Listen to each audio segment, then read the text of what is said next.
The purposes of God today. I believe that if we're to continue to see miracles, signs, and wonders today, we need to operate in a spirit of counsel. This will release God's might and power. God's power is always connected to wisdom, knowledge, and revelation. The word of knowledge is a God-given tool that empowers the healing ministry. I believe that through this article there's going to be a prophetic download that will activate and release you into the word of knowledge. As you read this, believe for a heavenly download of power of God's Rhema, spoken specific revelation word. Hunger for the supernatural.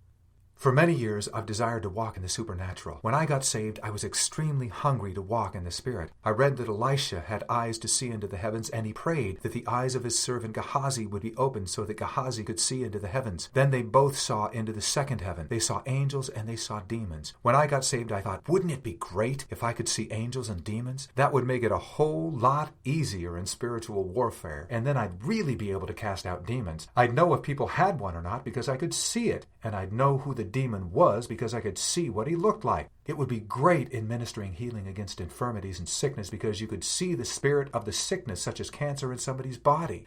After seeing the demon causing the sickness, it would just be a matter of saying, "Come out now."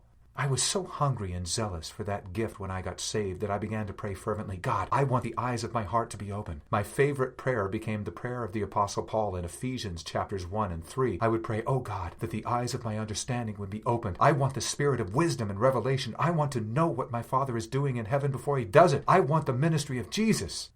I would pray like that with great hunger. So God started to open up what I call the realm of knowledge, and from that day I started to operate in the word of knowledge. Even in ministry today, it's so important that we operate in that gift, especially in the area of healing. We need to come into a place where we know what God is going to do before he does it, because we've already seen it. I'll share with you a couple of testimonies of how powerful the word of knowledge is.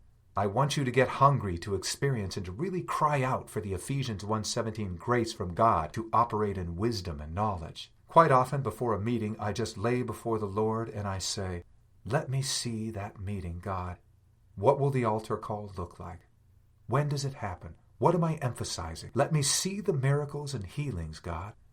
Quite often there will be times that people will visit me in trances. I'll see what they look like. They'll actually speak to me and tell me what's wrong with their bodies. At first, when people started breaking into my prayer times and talking to me, I really thought I was crazy. It was good that I remembered the same thing happening in the ministry of Smith Wigglesworth, a man often referred to as the Apostle of Faith. So I figured I couldn't be off my rocker. Then I would get to the meeting and start to find out what God was saying. Then ministering to somebody, I might say, "You're barren. I saw you in a vision tonight. This young blonde lady over here, you want to have a baby." And sure enough, the Holy Spirit would fall.